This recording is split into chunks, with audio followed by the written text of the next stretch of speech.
I don't know who this is for, but I want to tell you I shared your pain. I know what it's like to raise a bunch of children, be a caregiver, give people almost the shirt off your back, and literally, at times, gave them the shirt off your back just to bring comfort to another person. Allow them to have some form of comfort in their life, to let them know that everything is going to be all right. And as they grow up and they get older, some of them come back and they show their appreciation and they tell you how much you did for them and how you changed their life.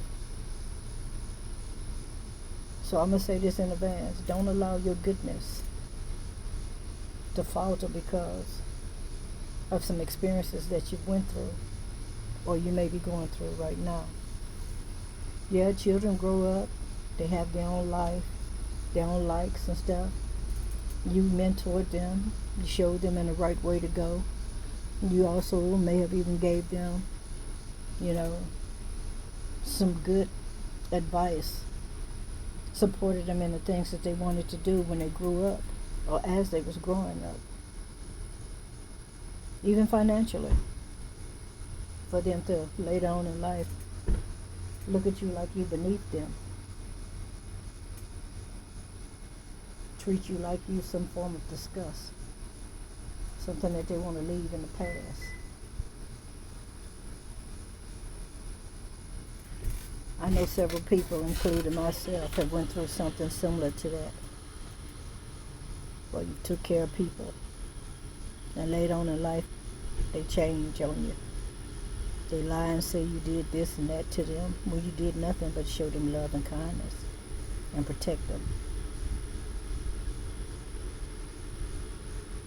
And because you've had experiences that they haven't had even come close to, and you try to tell them about the experiences so they won't go through them or they can see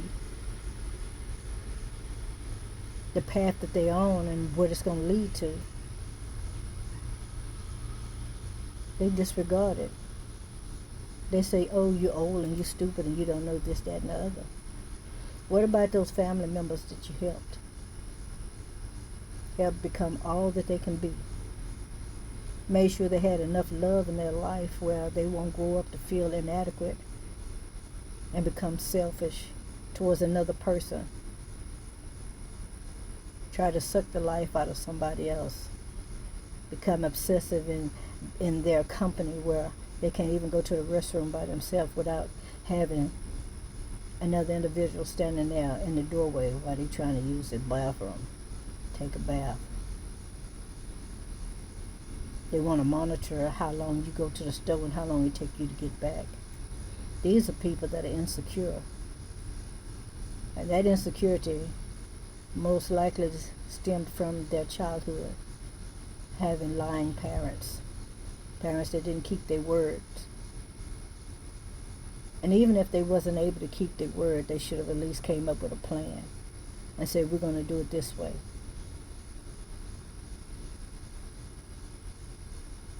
A lot of times I wasn't able to just give my grandchildren what they wanted all at one time.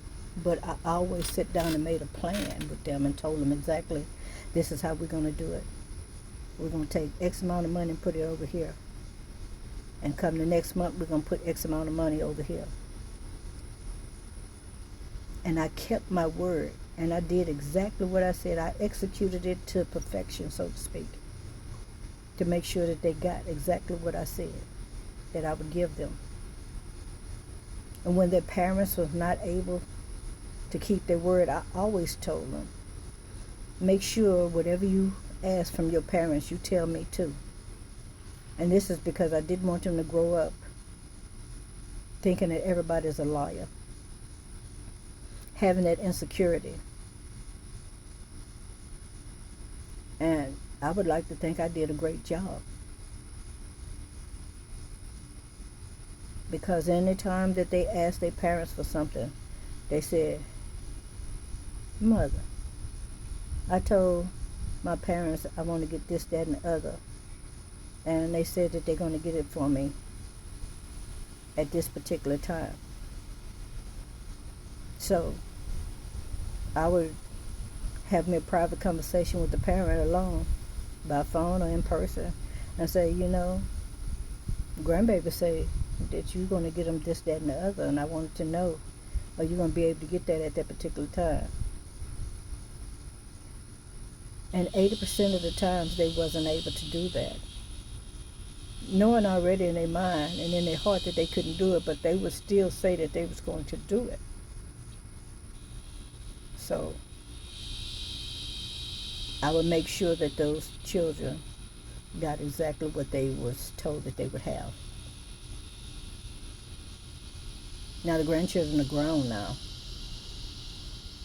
and I would like to believe that I had a great part in their life of being the kind of man or young woman that they are. Those that I assisted in raising. But let's go back now to the parents of those children. If you was a person that was able to take care of everything, handle your affairs, and somebody else, you was like an emperor or empress in their life. You wasn't just taking care of your business, but you was also helping all of those in your family that needed assistance. All the way down to making sure that everybody had insurance. In the event of something happened, that everybody was still going to be taken care of. Until your finances started dwindling off. And when you get to a place where you're no longer to be able to sustain the kind of lifestyle that you used to, then that's when their perception of you seems to change. But don't you allow their perception to change you, because you know what kind of person you are. You know what you're capable of doing. You know exactly what kind of integrity that you stand for and stand in.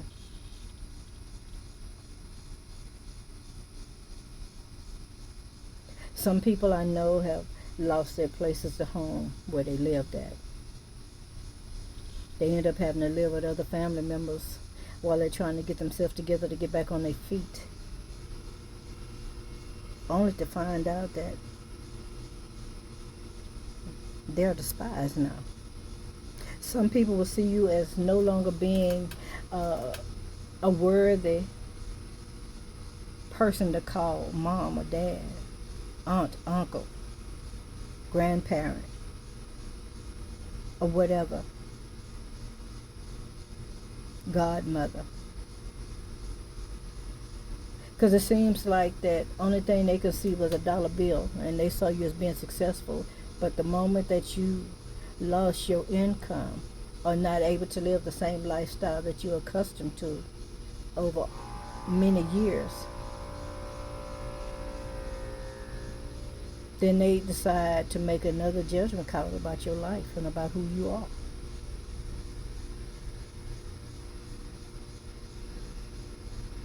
Don't let nobody rain on your parade and cause you to see yourself as being less than who you are, because you know exactly what you stand for. You know all the accomplishments that you've had, and you know that God gave you those resources to be able to help these people, because you don't know. They don't know what kind of life that they may be living right now had God didn't allow you to intervene and stand up.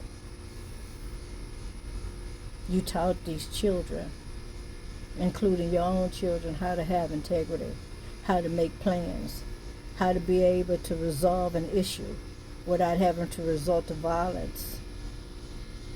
And if so, let violence be the last thing that you have to resort to. You was a protector in their life. You was the mouthpiece when they weren't able to speak for themselves. And many of y'all put your life on the line in times when you felt like that you had no choice. But they don't remember all the good that you've done for them. How you stayed up many nights and you cared for them. How you paced the floors, or you walked around with your artillery on your side to make sure that nobody broke in your house if you was living in a low income neighborhood that was high in crime.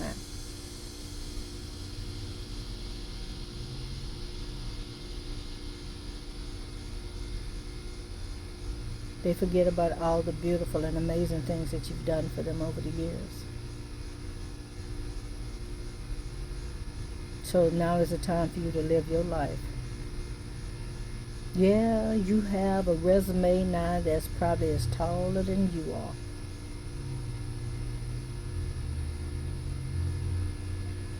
And you hold on to that resume because you're an amazing person. But now is the time for you to take that resume, roll it up like a scroll, put a red ribbon around it, and if you want to, you can also add a little symbol to it and print it with gold. Set it on a shelf or encase it in a frame and say, I did that. And live your life. You might not know exactly where to start from, but if you allowed yourself to get out of shape over the years, start doing some exercises. If your prayer life kind of dwindled down, start back praying. Even if you don't start off with doing but one prayer a day. If you enjoyed reading books, find your book. Something that you're interested in. It doesn't have to always just be the Bible, and read it. If you want to go back to work, but you don't want to do the same kind of work that you did before, just find something that you really enjoy. And just do that. Find things that'll make you happy. You wanted to learn how to sculpt. You wanted to do pottery. You want to learn how to crochet. You may even want to go ice skating, and you haven't been on a pair of skates, Lord knows, in about 20 years. Just do something. You might have been a person that's been fearful of changing your hair color because you don't know what it's going to look like. Be daring. Try something new. But don't you dare give up. And don't you dare think that you're not worth anything anymore and that you're useless and there's no more need for you on this planet. Because people like you are in dire need. And there are a group of people somewhere on this planet that needs you. Need what you can offer. Whether it be in deed or in words. You are useful. And don't ever forget that. You like whittling, huh? Go get you a tree limb and start whittling. Buy your little whittle kit. They're cheap. But as your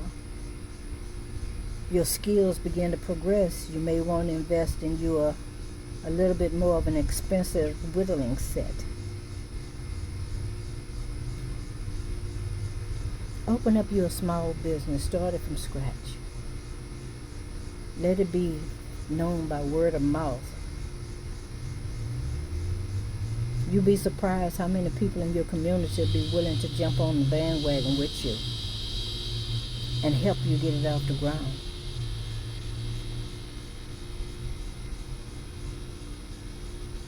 Before I opened up my baking business, my neighborhood is the ones that put me on the map.